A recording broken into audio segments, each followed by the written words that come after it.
there was a period when the spaghetti western thing started. And right, because you first called it Ernestine Dancy. Yeah, I was working at the for Excel for the power company. I don't know if I should reveal this, but it probably doesn't matter. And I was working in the billing department, and it wasn't the best job. And Ernestine Dancy is a woman that lives in Fargo, North Dakota, or somewhere. And I was just looking at her bill one day, and I was like, "This is the coolest name ever."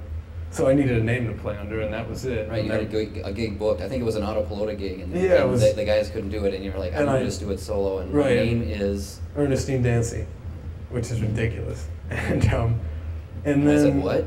Yeah. Can you spell that for me? I don't even think I can. But then that turned into spaghetti western, and the joke is I called my friend Tom up, and I said, I need a name. I'm doing a show at the 7th Street. What am I going to play under? I don't want to play under my own name. And he said, well, what's it like? I said, it's this, I don't know, there's some Italian. I'm playing some old Italian songs and looping them. And there's a bunch of like cowboy shit, like quotes from Young Guns and things like that. And I got a pedal steel and a banjo. And he calls me back and he says, how about spaghetti western? And I was like, that's the dumbest name I've ever heard. But it went in print, and that was it. And that show was, mildly successful, I guess. And the next one was, and then, we couldn't abandon the name at that point. So this at that point, I mean, you're bringing in this whole, because it didn't seem to me that there was much of the Italian, musical connection coming into your music much before that. Is that right? Yeah, it wasn't. I mean, I was still, figuring all that out. I knew I wanted to sort of, represent that part of me. The Italian part of it, but I didn't know how to do it. I mean, I could have just gone and played Italian folk songs. I didn't know how to do that at that time, or it just never occurred to me. So I thought I would just, find clips from mafia movies and put them together, which is basically where it got. But at the same time, though, I knew a lot of the history of like Italian music and like Luciano Pavarotti and stuff like that. Like I grew up listening to him, and in the later years, we used. We used that to a greater extent when we started doing arrangements of old Italian traditional, folk songs. But I think what did it was being unemployed. I left the power company gig, and I was holed up in my apartment for 2 months in the in the middle of winter. It was like 2003, and I had a cassette 4-track, and I set everything up in my room. I had a looper pedal and like every piece of gear I owned and every effect pedal, and I just started making tapes, like loops and stuff, like 30-second, loops, and I'd sit there in my bathrobe all day and just like listen to them over and over. And that became our first record. First spaghetti western record? Yeah. And that came out in 2004? 2004, yeah. It was Do Right by People. Right? Yeah. Do you have it? Yeah, I do. Copy of that here? Yeah. So that's this one. So now on this record, you actually did start bringing people, other people in. It wasn't just I mean, you had done all these kind of the basic tracks yourself, but then you brought Nicholas in, right? Yeah, I did. And it's kind of, sorry, this is weird. I guess, I mean, I owe like the Crossfaded series a lot of credit for this. Because I played one of those shows, and our good friend Dave Anderson was down there. And he had a studio called Minor 7, and it was in the same building that Third Ear was in, which is now demolished. It's like U property now. No offense to the U, but it was a great building, and now it's not there.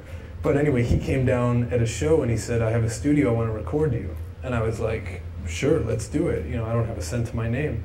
And he worked with me for 3 months on this record. Sometimes like every day we'd go in. And it was like the first major project he did. So it was this total collaboration where we did it just for the sake of doing it. And I literally brought him a bag of cassette tapes, and I threw them down, and I said, well, this is what I got, let's recreate it. And they were all built on loops. So I'd like, hit the drum machine, and the drum machine would go, and then I'd loop that, and it was a 13-second loop. And then I would like add guitar to it, and that's what I brought him. So we had to figure out how to recreate that. And at the time, Nick and I were living together, and he had a mandolin, and I asked him to play on the record, and he was also a very accomplished singer, so I asked him to sing on the record. And then we just put a little group together. So.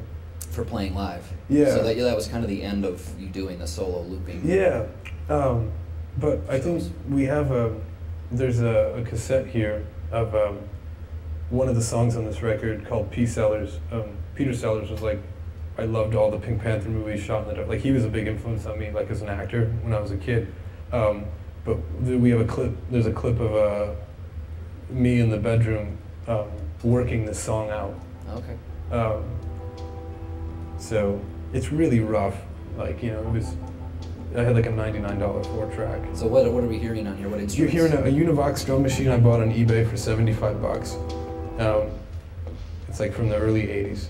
And you're hearing my guitar, which it's running through like an octave pedal, so it's kind of low.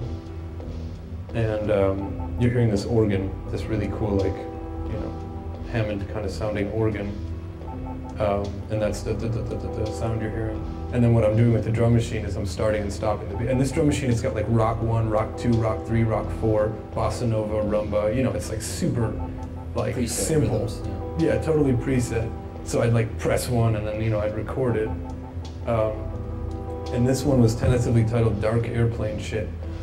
Because I remember doing it, I was looking out my window and there was like a, you know, like a Northwest jet or something that was flying way too low, and it was cloudy sky in the winter, and it was just sort of like coasting past my window, and then here like this organ creeps in here, and it was kind of weird because my day-to-day during this time was recording this stuff in the morning and then sitting in my living room listening to it, like in my robe, and the bathrobe is very important to me because it's like, you know, I'm totally relaxed, right?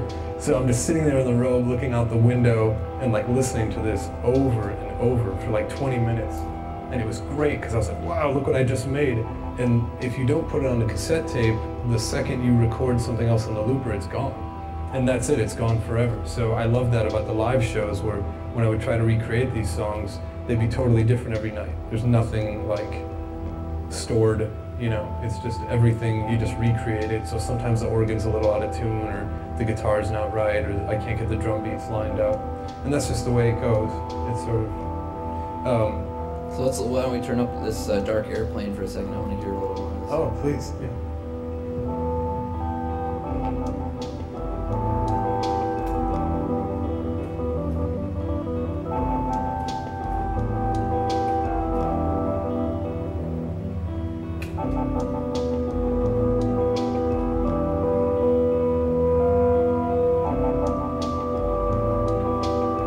Now, were you listening to stuff that was